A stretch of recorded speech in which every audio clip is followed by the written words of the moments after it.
What happens when four people with their own deeply personal experiences of suicide come together? One of the most extraordinary conversations you'll ever see.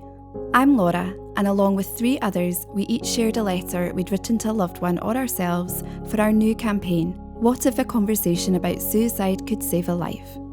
Then we talked about what we've learned on our journey and what we want others to know. Because talking about suicide is the best way to prevent it from happening. This is The Conversation from Suicide Prevention Scotland.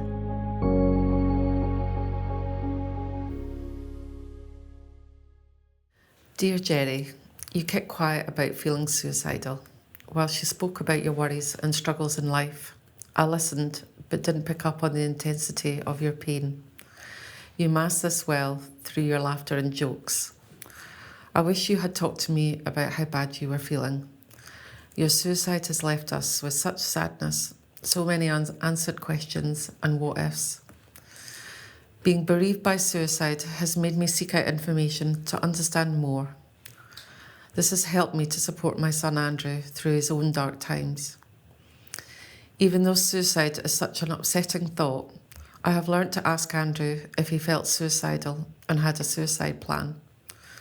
These uncomfortable questions helped him to talk in a space deeper below the surface.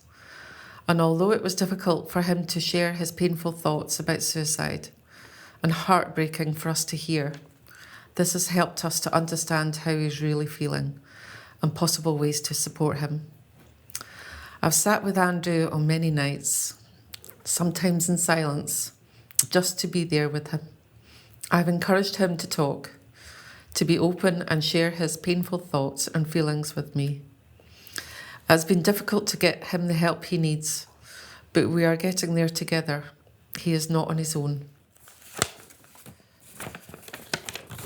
We are slowly moving forward. It takes time, and no doubt we will have many ups and downs to come. But there is light in the darkness. There is always love and hope. There is help out there, but reach out. Talk to someone. Don't give up. Our experience has shown us it's finding the right help from the right person. And this takes time, but it is possible. We never got to say goodbye to Jerry. We miss you dearly. Your smile, your laughter, your funny jokes and voiceovers. Your suicide has changed our lives. But please know we hold you close in our hearts forever. Love you loads, Clare. It's a hard thing to read, isn't it? It's like... That's beautiful. Thank you. Powerful. Yeah, very powerful. In some ways it's quite therapeutic as well. Yeah. Because that's the thing, we didn't get to say goodbye to him. Yeah. And he did talk to me all the time about his daily worries and struggles in life. But I never ever thought that he felt suicidal. He didn't. Yeah. He talked a lot, but just, it was like general chat, and he made lots of jokes. Between talk and Yeah. asking for help. Yeah. And it's harder to say I need help. Yeah. Yeah. But actually just maybe being brave enough to say those really precise words is what you need to do. I think about what you said there about finding the right help as well, and I think sometimes you reach out to people and they're not responsive. Yes. But I think you have to persevere and ask someone else. You have to keep fighting. But that's hard, yeah. Yeah, it feels like a fight to find the right person, because it's not just anyone, it's getting the right person, and like you say, it's how they respond. Yeah.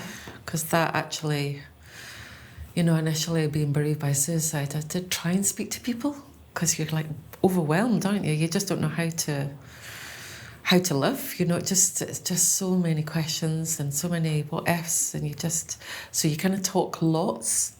You probably over talk and overshare, but it's seeing people's reactions, and then that can, if they're frightened and nervous and they don't know what to say. Yeah. Initially I thought, well, it's me, but then I realised it's other people's fear of death, grief, bereavement, and the unknown. Suicide, not knowing what to say, saying the wrong thing. Yeah. I think suicide is difficult to talk about. Yeah. And people are scared and don't know how to react when you talk about suicide. But I think the reality is you don't need to be an expert and know anything about it. You just need to be a good listener, which we've talked about before. You just need someone to listen. Yeah. And that was, I know my son found it really hard to tell us how bad he was feeling, and he didn't want to, he's already seen us upset through suicide, and he didn't want to add to that. And sometimes I just felt I just need to sit with him, just so he knows I'm sitting right beside him, and just be there with him, and and then sometimes when he was ready to talk, he would talk. And I would just sit and listen. And all you need sometimes. I know when I've been in the position that your son has been in, and that sometimes that is all you need. That you don't even have the words to say. And I was thinking that maybe about Jerry as well, and about Dylan, but that I'm in the lucky position that I can look back and think of the words that I could have said or could have. But at that time, at that moment, and not that's the thing, is that sometimes you don't even realise that you're actually suicidal. You just want the pain to end. And, so it's almost like, they weren't hiding. Like, Jerry wasn't hiding from you. Part of it is you're hiding from yourself. And you don't know how to articulate it. You don't know how to say, this is unbearable. And so you do kind of talk about all the other bits and pieces. My big thing would be, I just put all my life into my work. So then, basically, I didn't have to think about the pain I was feeling inside. And so if anyone had probably asked me, am I suicidal? I don't know if I even would have said. I probably would have said no in many moments. And then it's almost like starting to recognise in yourself, hang on, I'm having a lot of thoughts of ending my own life. I think sometimes when we experience it, we don't realise that that's actually what leads to a suicidal crisis. It's like that. If you can recognise it early, I suppose. I think that's really interesting what you're saying about not realising enough yourself to be able to ask anyone for help, which is why it's so important for people around you who see a difference to be able to ask you, because that's then going to provide you that opportunity That's what's kept me alive. Honestly, that's been the biggest thing, is me opening up and say, unfortunately, I didn't quite open up early enough, but so then people did saw because I was in hospital, etc. But now, my partner will say to me, Laura, hang on, are you okay? And there'll be things, and I'm more willing to sort of, and sometimes he'll, it's not like he's saying to me, I think you might be suicidal, but it's like sometimes I recognise, okay, maybe I need extra appointments with my counsellor, and I've put structures in place, and just preventative measures as well. Like when when I know I've been in a low place for a while, I won't drink alcohol. I won't do things like that. It's a difficult one, because I think, the whole thing is that we need to talk about suicide, but I think for sufferers as well, and that it could be due to mental illness, but it can also be the stresses of life. It can be so much you don't realise that you're in, you're either heading towards a really dark place. You just think that it's your normal new. It's your new normal of feeling low all the time, but you don't have to feel like that. And I think that's the thing with the stigma around it, isn't it? Is that feeling that you have to be big and strong and get through life's struggles and keep going, and people say, you okay? And the quickest way to respond is say, yeah, I'm fine, isn't it? When actually you're not deep down, but that's just because it's quite hard to admit that you're not good and you're not in a good place and you're struggling. But actually just trying to encourage that communication and getting underneath the surface. That's the difference, because Jerry did talk loads and I did listen, but I never ever thought to say to him, are you feeling suicidal? I just didn't see that. And I think that because he did talk so much about it, you thought he'd be okay. It was just about daily stuff, but I just didn't see that intensity of how bad he was feeling. But because of that, I suppose it's taught me a lot in terms of, like, my son was only 9 when Jerry died. And he was looking to adults to say, well, why? Why did this happen? And he kept asking questions, and I was like, I don't know. I genuinely don't know. But then that gave me an opportunity as a mum to talk about how important it is to talk, and no matter what you're feeling, and no matter how big you think the problem is, and you don't want to burden anybody, it's actually really important just to talk and really say how you feel and be open about it, and it's okay, and that's okay. And you know, no matter what you've done, you know, or no matter how you're feeling or whatever, just talk, you know, just share how you're, you know. I think as well, I mean, I think it is important to note that there will be some people in your life that won't take it well, or won't be able to help you, or won't want to help you. And it's hard because you have to, for your own protection, for your own good, maybe, you know, learn that some friendships, some relationships aren't the best for you. But the true people who care and love you and know you will be there and will support you. And it's hard. It's hard for them. And I think that's what's really important about this, is how, you know, for those bereaved by suicide, it's like, it's not nice. It's not nice to be in that. Of course it's not. It's a different type of bereavement as well. And nobody would ever want to put you through it.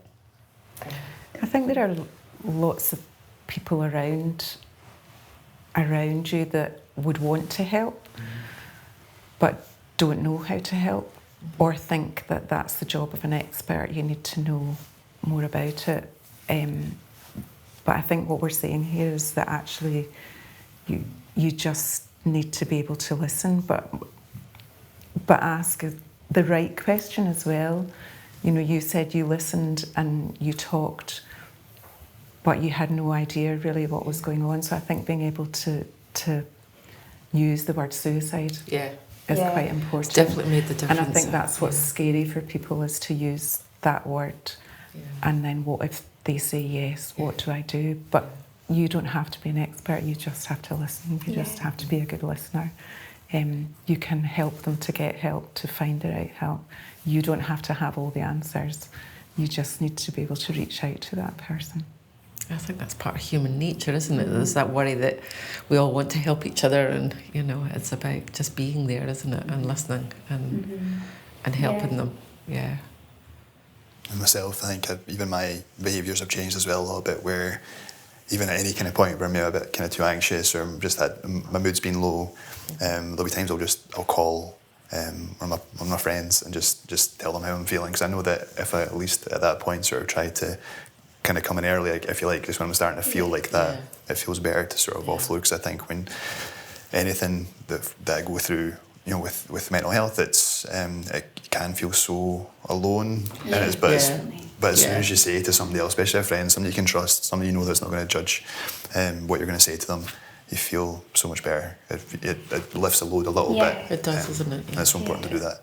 I think it's so strange as well, because sometimes you might not feel like you might still feel low after saying it, but it does feel like this slight burden's lifted, doesn't it? It just feels a little bit like, oh, that came out, and that's okay, and it doesn't make everything instantly better, but somehow it helps a bit. And you can talk it through as well. If something's worrying you, you can sort of say, I'm feeling down today, or for whatever reason, my anxiety is quite high. They can maybe say, you know, well, what do you think is causing that? And you just sort of talk out a little bit, and then you actually kind of come to a conclusion that you probably wouldn't have thought about unless you'd had a conversation with someone about it. Definitely. That's the thing, you don't always, it's not about fixing anything, is it? It's just about being there for someone and just, listening to them and just saying you're not on your own. And that's really, really crucial, I think. The way I like to put it is, it's almost like sometimes I just need a pause in my head. And it's just like, if I just say, right, I'm feeling really anxious, this and this, sometimes just by doing that, it allows me to take a pause. And that pause has been enough to keep me alive. And sometimes that pause might feel like half an hour is unbearable, but then that half an hour becomes a day, and then becomes, and now 5 years later I'm still here, and I wouldn't have thought that 5 years ago. It's amazing. And it feels awkward even saying that, because it seems so silly, but it's strange. It's strange how just taking that little bit of time, that that bit of breathing space helps.